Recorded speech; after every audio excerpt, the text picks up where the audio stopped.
हमारे पंढरपुर के श्री नामदेव जी महाराज नित्य जाते और ठाकुर जी को जाकर के रोज बोलते, ठाकुर जी मेरे घर कभी जीमने आओ। श्री विठ्ठल भगवान ऐसे खड़े रहते।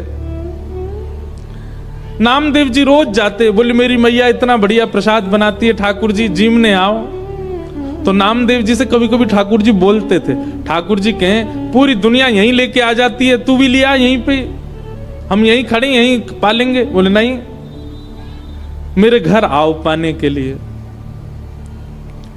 तो ठाकुर जी बोले मैं तेरे घर पाने जाऊंगा तो यहां पे कौन खड़ा होगा मेरी जगह, लाखों लोग दर्शन करने आते हैं। नामदेव जी बोले आप भगवान हो, सर्वसमर्थ हो, कोई व्यवस्था कर लो अपनी। भगवान बोले ठीक है कर ली हमने व्यवस्था। बोले क्या व्यवस्था? बोले मैं तेरे घर जाऊंगा पाने, तू मेरी जगह खड़ा हो जा। नामदेव जी बोले ये कैसे हो सकता है? भगवान बोले सब हो जाएगा, बस आज एक काम करियो, रात्रि में जैसी शयन आरती हो, शयन आरती के बाद छुप जाइयो पीछे आके, देखो ठाकुर जी की लीला। ये सत्य घटना है श्री नामदेव जी महाराज की। नामदेव जी छुप गए। रात्रि में शयन आरती के बाद जैसे ही कपाट बंद हुए, ठाकुर जी तुरंत मूर्ति मंत्र खड़े थे, मूर्ति से सहज हो गए और सहज उतर गए अपने आसन से। और नामदेव जी कहा तुम खड़े हो जाओ। खड़े हो गए। नामदेव जी बोले ऐसे खड़े हो जाओ हमारी तरह। हो गए खड़े। अब हम जा रहे हैं तुम्हारे घर प्रसाद पाने, 2-4 घंटा में मंगला आरती होगी, खड़े रहना यहीं पे। और सुनो 2-4 बातों का ध्यान रखना। क्या? ये सुबह सुबह पुजारी आकर के तुमको ठंडे ठंडे पानी से नवाएंगे, ठिठर मत जाना। अंदर से ठंडी लगे तो भी रोक लेना। नामदेव जी बोले वो कैसे रोकूंगा? बोले हम नहीं रोक रहे इतने साल से, रोज रोज हमको भी नवा देते हैं सुबह 4 बजे, हम भी तो अपनी कंपन होता रोकते हैं उसको। नामदेव जी बोले फिर तुम्हारा श्रृंगार होगा। और श्रृंगार के बाद पंढरपुर में हर दर्शनार्थी को अधिकार है कि भीतर मंदिर में जाके ठाकुर जी के चरण छू सकता है, अपना सिर वहां रख सकता है, सबको छूने का अधिकार है। बोले दुनिया भर के लोग तुम्हारे सामने आएंगे, सब लोग आकर के तुम्हारे चरणों में प्रणाम करेंगे, अपने दुख दर्द बताएंगे, सबकी सुन लेना, पूर्ण किसी की मत करना। तुमको दया भी आएगी, कोई रोता हुआ भी आएगा, कोई बहुत ज्यादा विचलित भी आएगा। नामदेव जी बोले क्यों पूरा नहीं करूं? वो सबका विधान बना हुआ है, वो सब काम हमारे लिए छोड़ दो, किसको क्या देना क्या नहीं देना। तुम बस कहीं ऐसा नहीं कि यहाँ खड़े होके कोई रोता हुआ आया उसके आंसू पोंछने लग जाओ। नामदेव जी बोले जो आज्ञा, बढ़िया निमंत्रण दिया भोजन का, मैं तो बंद गया यहाँ पे। बोले हाँ रोज आ जाते हो भोजन करने, आओ अब जा रहे हैं हम भोजन करने, खड़े रहो यहीं पे। और श्री पंडरीनाथ श्री साक्षात द्वारिकाधीश अर्धरात्रि में नामदेव के घर गए, अकेले। द्वार खटखटाया, मां अंदर से चिल्लाती हुई ए नामा, पूरे दिन मंदिर में पड़ा रहता है, आधी रात में आता, सब सो रहे हैं यहां पर। जैसे ही द्वार खोल करके देखा, आहा, सुंदर श्री पंडरीनाथ भगवान द्वार पर खड़े हैं, स्वर्ण का मुकुट पहना है, स्वर्ण के आभूषण पहने हैं, कंधे पर हाथ रख करके मधुर कटाक्ष नेत्र हैं ठाकुर जी के, मंद मंद मुस्कुरा रहे हैं। नामदेव जी की माता जी तो विठ्ठल, हाँ मैया मैं ही आया हूं विठ्ठल।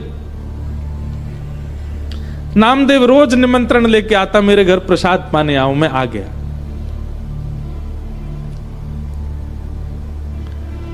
नामदेव जी की माता जी ने चूल्हा रात में चेताया, खूब बढ़िया बढ़िया प्रसाद बना करके ठाकुर जी को अपने हाथ से पवाया। इतने में घंटे घड़ियाल बजने लगे, 3:30-4 बज गए, सुबह के मंगला आरती का समय हुआ। ठाकुर जी ने कहा मैया जल्दी करो। बोले क्या हो गया?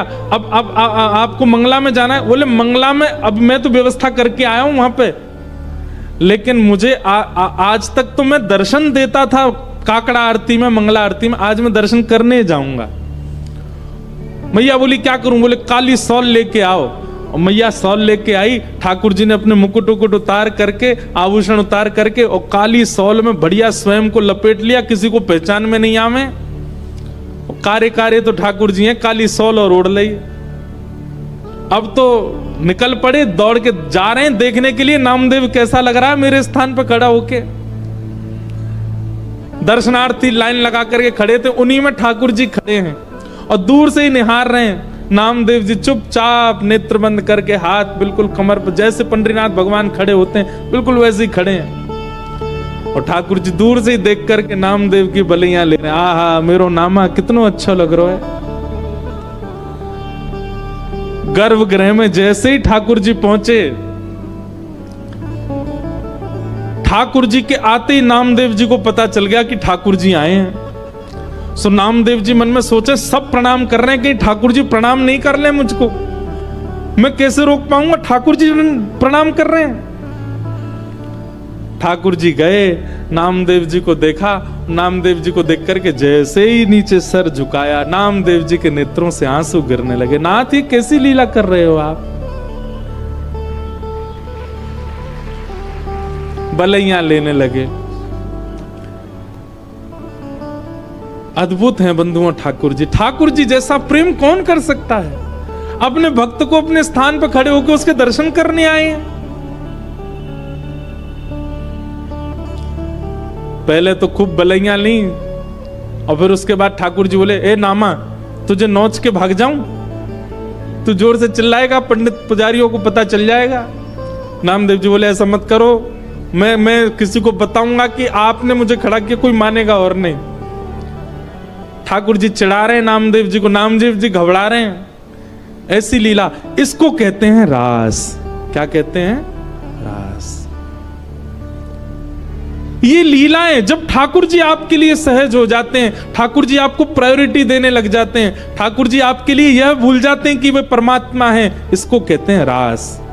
रास का मतलब नाचना नहीं होता। रास का मतलब इन गोपियों के लिए ठाकुर जी सहज हो गए। इन गोपियों के लिए ठाकुर जी ने अपना परमात्म भेष त्याग दिया। इन गोपियों के लिए ठाकुर जी सरल बन गए, दीन बन गए, इसीलिए उसको रास बिहार कहा। गोपियां अपने अपने घरों में, ये गोपियां सामान्य नहीं है बंधुओं, ये त्रेता युग के समस्त दंडकारण्य वन के संत हैं जो राम जी से मिलने की प्रतीक्षा कर रहे थे। तब हनुमान जी ने जाकर के इनसे कहा, आप सब लोग प्रतीक्षा मत करो, केवल राम जी का चिंतन करते करते अपने देह का त्याग करो। आप सब संत ही द्वापर में ब्रज में गोपी बनकर के प्रकट होगे, तब राम जी कृष्ण बन के आएंगे और आप सबके साथ रास बिहार करेंगे। आप सबको वो सुख प्रदान करेंगे जो एक प्रियतम प्रियतमा का होता है। आपके गले में अभी तो राम जी भगवान है, आप सब संतों केवल प्रणाम तक अधिकार होगा, लेकिन द्वापर युग तक प्रतीक्षा करोगे तो एक प्रियतम के भाव से ठाकुर जी आपके गले में गलवैया डाल के रास बिहार करेंगे, वो सुख प्रदान करेंगे जो किसी को नहीं मिला। तब से दंडकारण्य वन के संत वही द्वापर में ब्रज की गोपी बनकर के आए, और जैसे ही कृष्ण प्रकट हुए नंदरानी के भवन में, गोपियों ने जैसे ही श्री कृष्ण को देखा, नन्हे से कन्हैया को देखते ही सब गोपियों को याद आ गया कि अरे हम तो पूर्व जन्म के संत हैं और ये साक्षात राम जी ही कृष्ण बन करके आए हैं हमारे साथ रास बिहार के लिए। अब सब गोपियां प्रतीक्षा कर रही हैं, ये कब उस भाव में आएंगे कि हमारे साथ रास करें। और आज वही दिन आया